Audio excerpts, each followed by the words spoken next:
Hey folks, welcome to the Mediocre Cover Band Guitar Guy. How's everybody doing?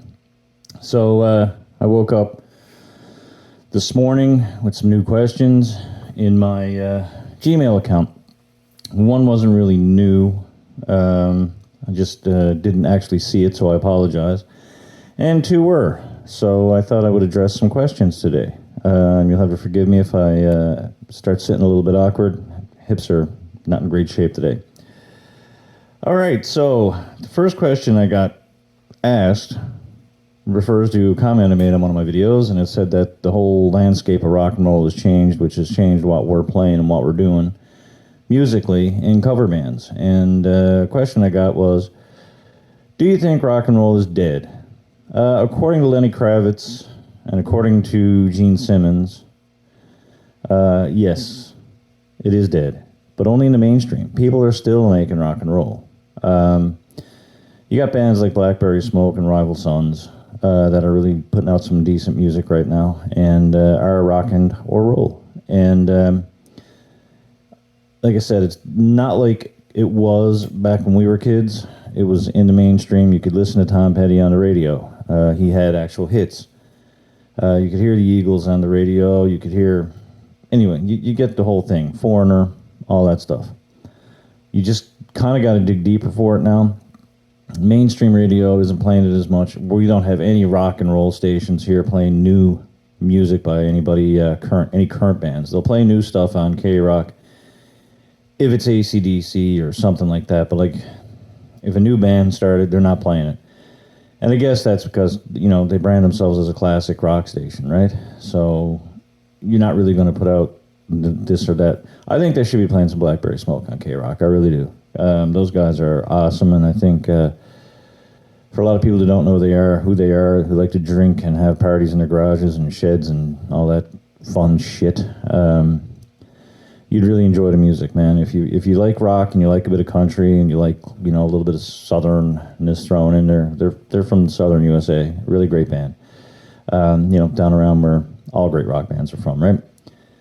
So, no, I don't think it's dead in terms of it being played. I just like a lot of music right now. It's not as disposable. And so it's not, you know, all candied up and wrapped up and put on radio and About Image and whatever. It's still being made. Look for it. You might find some of it, maybe a little bit more if you're an alternative rock fan, as opposed to like anything rock related that might, I don't know, AC/DC theme or anything from like hard rock of the 80s. You might find it on CBC radio, actually, on one of their stations. They still play a little bit of stuff. But yep, you got to search for it. That's it. You got to get on the old computer phone, on the goggle, or on the YouTubes and search for it. YouTube is like a treasure trove of music. Almost anything you can imagine is on there. So look it up, folks. Back in the day, we had magazines that promoted it quite well. Also, you had Hit Parader,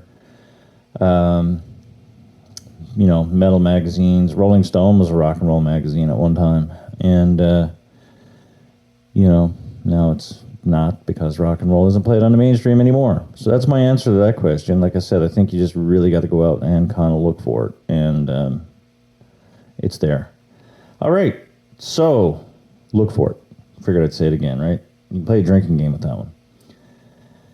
The next one I had was, what do I think of this year's inductees to the Rock and Roll Hall of Fame? Really glad to see Foreigner in there. Anybody who's watched this channel from the beginning will see that there are a lot of homages to Foreigner, including my last video where I did a little bit of the Dirty White Boy by Foreigner, which was, you know, a cool riff. A lot of guys play it in G. It's actually, you do it in, it's G, yes, but they don't drop the D, or the E to D, E-D. They don't drop it, so it becomes what it is there, and they just do a G chord, and I get it. If you're playing the guitar with a Floyd Rose on it, it's kind of hard sometimes, unless you got to detune it, but some guys are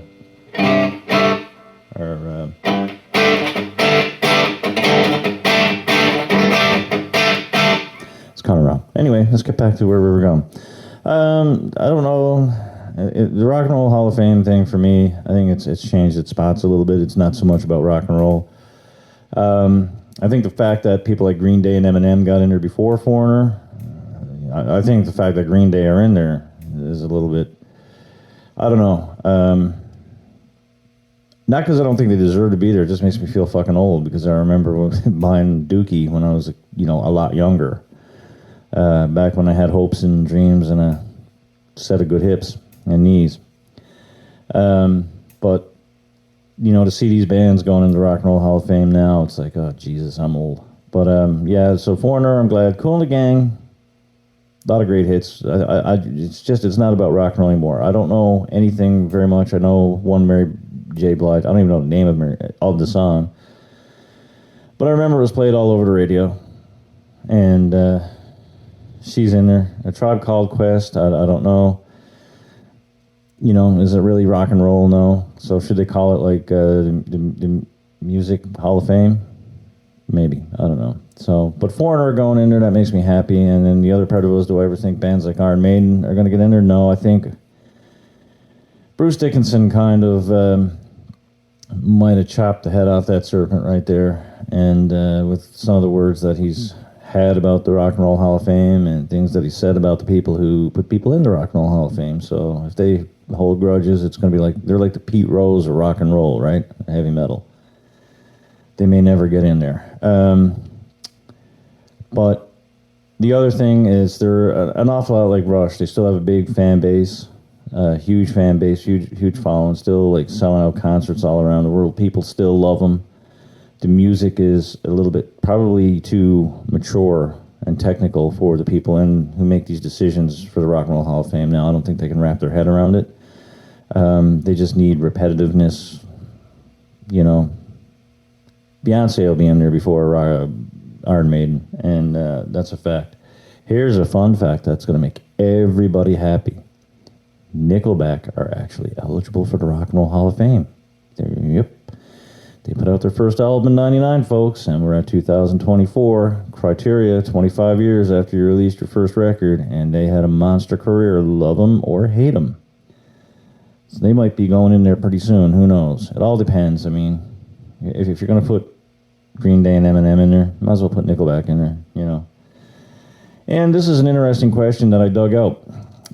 It was in my emails and I missed it, or I read it and forgot about it, and I apologize, Justin. I really, really do. And he figures, or asks, didn't figure, he asked, is it ever a time where you're too old to start playing an instrument or too old to start a band? No.